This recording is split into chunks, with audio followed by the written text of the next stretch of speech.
Dear brothers and sisters in the Lord, ప్రభునందు ప్రియమైన సహోదరి సహోదరులారా, today's verse for our meditation is taken from the book of Jeremiah, chapter 33, verse 6. నేటి దినం మన ధ్యానం కొరకు ఇర్మియా గ్రంథం 33వ అధ్యాయం 6వ వచనం నుండి తీసుకొనబడింది. Behold, I will bring it health and cure, and I will cure them. నేను దానికి ఆరోగ్యమును స్వస్థతను మరలా రప్పించుచున్నాను, వారిని స్వస్థపరచుచున్నాను. Right in the center of the book of Jeremiah, ఇర్మియా గ్రంథం యొక్క మధ్య భాగంలో this passage of peace, prosperity, comfort, hope, health and cure for the kingdoms of Israel and Judah are prophesied. ఇశ్రాయేలు జనాంగము యూదా దేశము సమాధానము, నెమ్మది, స్వస్థత, ఆరోగ్యం గురించి తరచుగా మాట్లాడుతూ ఉన్నారు. National restoration and spiritual healing for both the northern and southern kingdoms are the key elements of Jeremiah's prophecy here. జాతీయపరమైన సమకూర్పు, ఆత్మీయంగా వారికి స్వస్థత గురించి ప్రధానంగా యూదా ఇశ్రాయేల్ జనాంగాల గురించి ఉద్దేశించి రాసినటువంటి మాటలు. Jeremiah spent most of the time warning God's people of severe judgment to come. ఇర్మియా ఎక్కువ సమయాన్ని దేవుని ప్రజలపైన రాబోయే దేవుని యొక్క తీవ్రమైన తీర్పు, శిక్షణ గురించి హెచ్చరిస్తూ మాట్లాడుతున్నారు. He warned them, if the nation did not repent of their evil ways and if they won't return to the Lord their God, this judgment will be there. ఈ దేశము దేవుని యొక్క మాటలు చెవి ఎగ్గకపోతే, వారు దేవుని యొక్క సరి చేసుకొని మరలకపోతే వారి మీద ఎంత తీవ్రమైన శిక్ష రాబోతుందో హెచ్చరించేవాడు. Jeremiah was faithful to his calling. ఇర్మియా తన పిలుపు విషయంలో ఎంత నమ్మకస్తుడుగా ఉన్నాడు. Though he was from the priestly family, ఇతడు యాజకత్వపు కుటుంబం నుండి, వంశం నుండి వచ్చిన, when God called him to be a prophet to proclaim the unpleasant message to God's people, దేవుడు దేవుని ప్రజలైనటువంటి వారికి ఇష్టము లేనిటువంటి సందేశాన్ని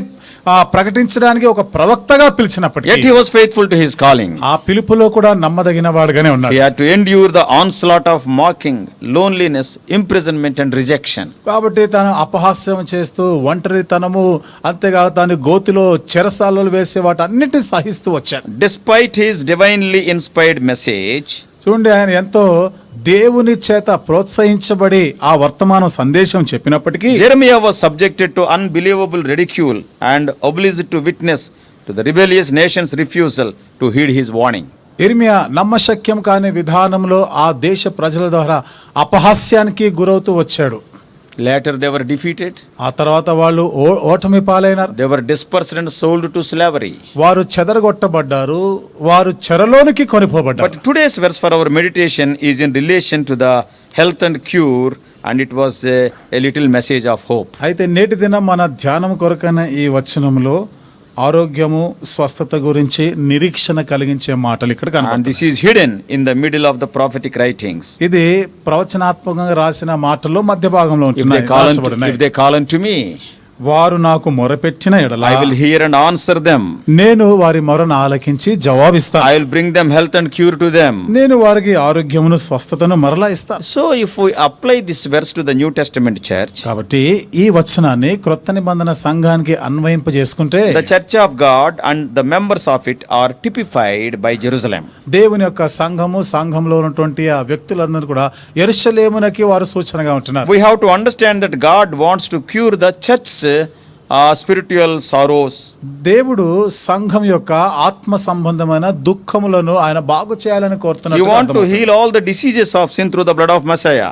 ఆయన మెస్సయ యొక్క రక్తం ద్వారా వారి యొక్క రోగములన్నీ కూడా స్వస్థపరచాలి అని కోరుతున్నాడు. Jesus Christ arose from the death with healings in his wings. యేసుక్రీస్తు ప్రభువారు తన ఆరోగ్యకరమైనటువంటి రెక్కలతో ఆయన ఆ సమాధిలోని తిరిగి లేచాడు. In the scripture, healing is often compared with the remission of sin. లేఖనాల్లో స్వస్థత అనేది అనేక పర్యాయాలు పాప క్షమాపణతో పోల్చబడి చెప్పబడింది. Christ is the physician, క్రీస్తే వైద్యుడై ఉన్నాడు. and his blood is the balm of Gilead, which is applied to the sin sick souls. ఆయన యొక్క రక్తము గిలాదు గుగ్గిలము లాంటిది, పాపభూయిష్టమైన వారిని క్షమించి వారిని స్వస్థపరిచే. It makes effectual cure for them.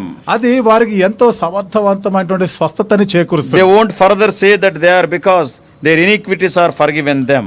ఇంకను వారి యొక్క అతిక్రమములు Because they are forgiven, they will not be any more unhealthy. వారు ఇక క్షమించబడ్డ కారణాన్ని బట్టి ఇక వారి అనారోగ్యంగా ఉన్నారని చెప్పరు ఇక. They are healed. వారు స్వస్థత పరచబడిన. You can read the verses later. మీరు తర్వాత వచనాలు చదవండి. Psalm 103 verse 3. 103వ కీర్తన 3వ వచనం. Isaiah 33:24. యెషయా గ్రంథం 33వ అధ్యాయం 24వ వచనం. Malachi 4:2.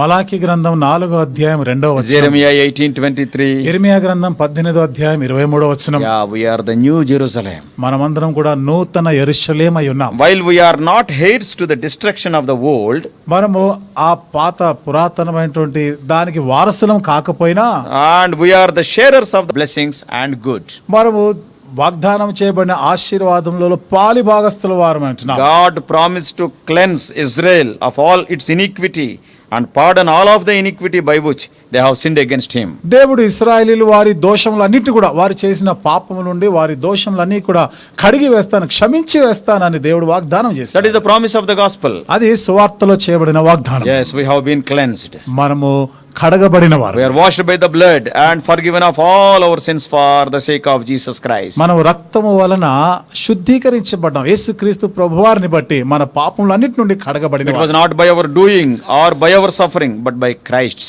ఇది మనమేదో చేసిన దానిని బట్టి, మనమేదో ప్రయాసపడి శ్రమపడి చేసిన దాన్ని బట్టి కాదు, క్రీస్తు శ్రమపడిన దానిని బట్టి. When he died on the cross, his victory did not look like victory.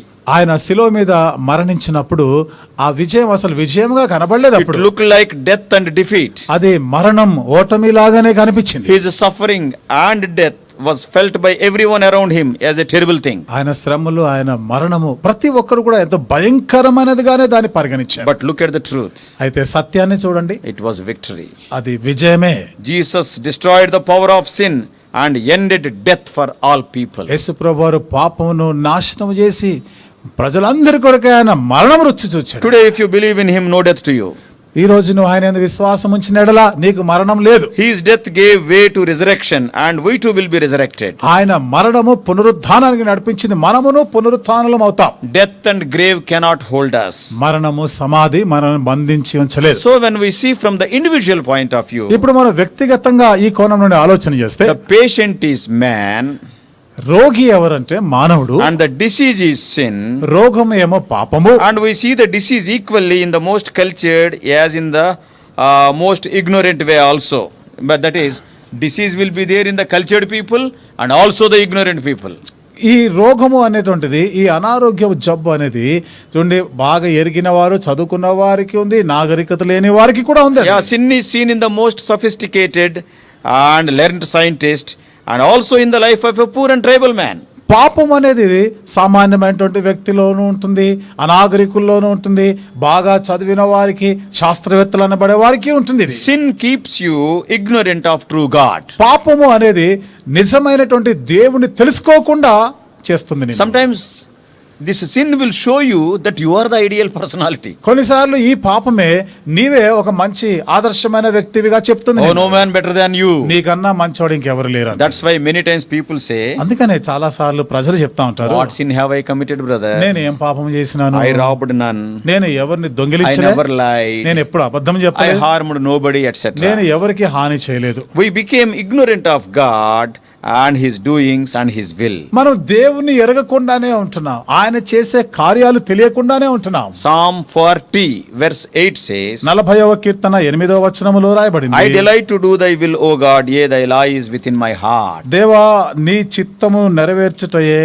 నాకు సంతోషము, నీ ధర్మశాస్త్రము నా ఆంతర్యములో ఉన్నది. Remember, once upon a time it was the natural expression of Adam. Adam was telling to God in the Garden of Eden in the beginning, yes, I delight to do thy will, thy law is in my heart. గుర్తుంచుకోండి, ఆదిలో ఆదాము చెప్పినటువంటి మాటలు ఇవి. నా ఏదైనా తోటలో ఉండగా నీ చిత్తము నెరవేర్చుటయే నాకు సంతోషం, నీ మాటలు, నీ ధర్మశాస్త్రం నా అంతరం ఉన్నాయని This is చెప్పాడు. all before the fall. ఇవన్నీ కూడా పతనము పడిపోక మునుపు ఉండిన, Yeah, no doubt about it.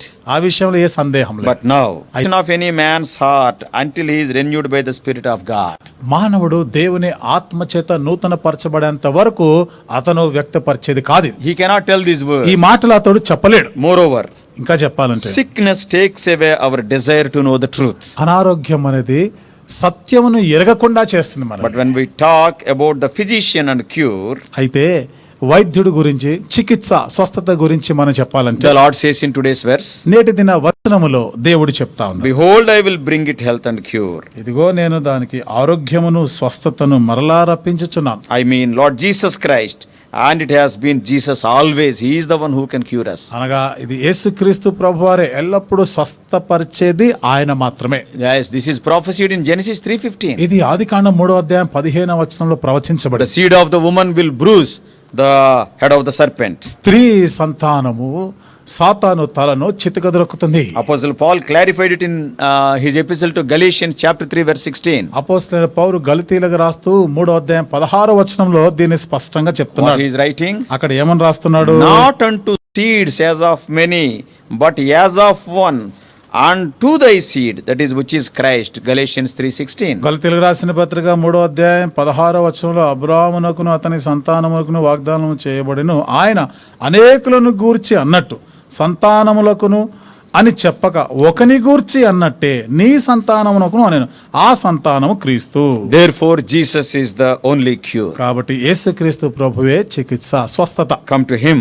ఆయన చెంతకు రండి, Freely he will cure you. ఉచితముగా నిన్ను స్వస్థపరుస్తాడు. In my personal life, నా వ్యక్తిగత జీవితంలో Lord Jesus Christ healed me from the sickness of sin and the penalty of sin in 1981. యేసుక్రీస్తు ప్రభు 1981 సంవత్సరంలో పాప రోగము నుండి, పాపం వల్ల వచ్చే శిక్ష నుండి కూడా ఆయన నన్ను On that విడిపించాడు. day I confessed my sins. అది నా పాపములన్నీ ఒప్పుకున్నాను. He can heal you today. ఈ రోజు ఆయన నిన్ను కూడా Oh, by స్వస్థపరచగలడు. confessing your sins and being forgiven, you can become his నీ child. పాపములు ఒప్పుకొని పాపములు క్షమించబడటం వలన నీవు ఆయన బిడ్డగా మార్చబడగలవు. And may God help you to do so. ఈ విధంగా చేయలాగన దేవుడు నీకు సహాయం చేయనుగాక.